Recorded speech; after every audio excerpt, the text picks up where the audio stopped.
快点加油，好样的啊，小可爱！他就是我的孩子，不是其他人能感受到的。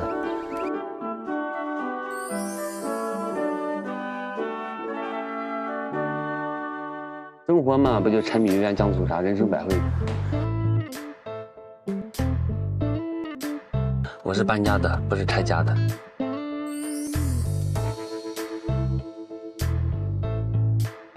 回正，往右边开一点。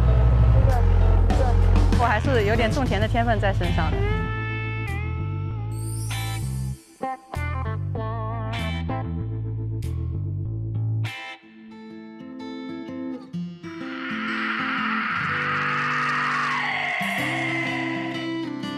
扮鬼并不是为了吓人，而是希望每个人都开心。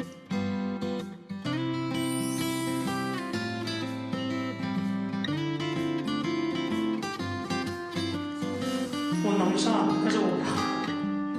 你能出最多能出多少？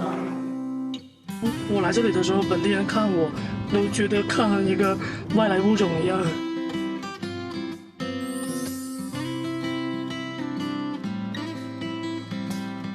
聋人看病以前是真的很困难的，他们小病就忍着，连大病了呢再去医院。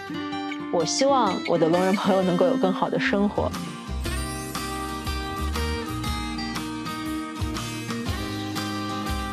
先拍一张正位，如果有问题就拍侧位。这个给他下定位，我的想法永远就是生命是放在第一位的。